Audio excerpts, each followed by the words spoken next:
একটা সংসারের টানাটানি চাহিদা পূরণ করিয়াই সময় চলিয়া যায়। কিভাবে সাধনা করিব, কিভাবে আল্লাহকে লাভ করিব, এই নিয়ে কিছু তথ্য আলোচনা। সংসারের চাহিদা পূরণ করিয়াই সময় চলিয়া যায়। চেষ্টা করি আর ভাবি আজ আমার মুর্শিদের দেওয়া কিছু সাধনা করিব। সেই দিন দেখা যায় সাংসারিক, সামাজিক ও অর্থনৈতিক সমস্যা দেখা যায় এবং মাথায় একটা টেনশন আসিয়া পড়ে। আমি আর পারি না, মনও ঠিক থাকে না। একদিকে মনের অসুস্থতা আর অন্যদিকে সারাদিনের খাটাখাটুনি করিয়া শরীর দুর্বল হইয়া গিয়াছে। তখন চেষ্টা করিয়াও দেখা যায় আমি একটু সাধনাও করতে পারছি না। শরীর পড়িয়া গিয়াছে, মনে হচ্ছে শুয়ে পড়লে ভালো লাগবে। আর শুয়ে শুয়ে ভাবি সারাদিন তো দুনিয়াবি কাজকর্ম শেষ করিয়া আসি, কিন্তু আল্লাহর কোনো কাজ করিতে গেলে শরীর আর চলে না। এইসবের কি কারণ? আল্লাহ তাআলা বলিয়াছেন, আমি মানুষের মৃত্যু ও জীবন সৃষ্টি করিয়াছি পরীক্ষা দেওয়ার জন্য। তাহলে সারাদিন দুনিয়াবি কাজকর্ম তো ঠিকই হইয়াছে, কিন্তু আল্লাহর ইবাদত তো কিছুই হইল না। কারণ কি? কারণটি হলো দুনিয়াটাই আমার কাছে বড়, এখনও হইয়া আছে। যেমন ভালো খাবো, ভালো চলবো, ভালো পড়ব এবং সংসারের আশা করিয়াছে যে ভালো সম্পদ হোক।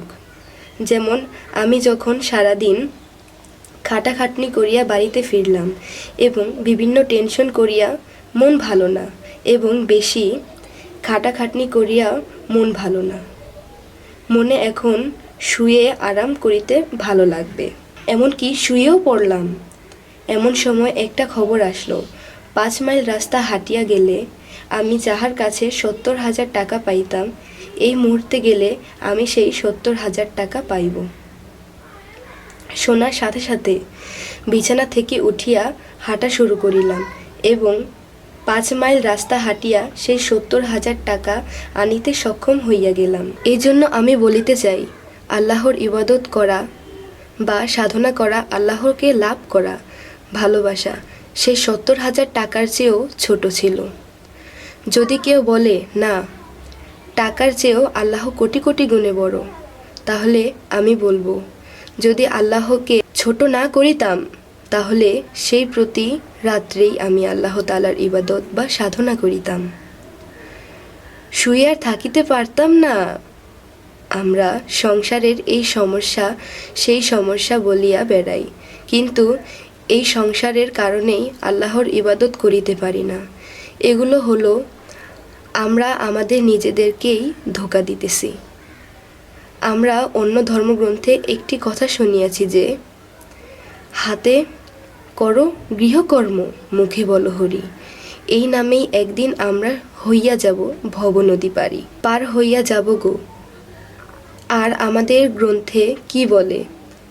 জিকিরকারী আমরা যদি এই জগতে হইয়া যাইতে পারি, এই জগতের ডাক শুনিয়া আল্লাহ একদিন সাড়া দিবেন নিজের বাড়ি। যেমন হাঁটা চলা, খাওয়া, প্রয়োজনীয় কথা বলা এবং সর্ব সময় আমরা আল্লাহর জিকির করিব এবং যতটুকু পারি আল্লাহকে লাভ করিতে যাহারা মুর্শিদের দেওয়া সাধনা ভোজন করিব।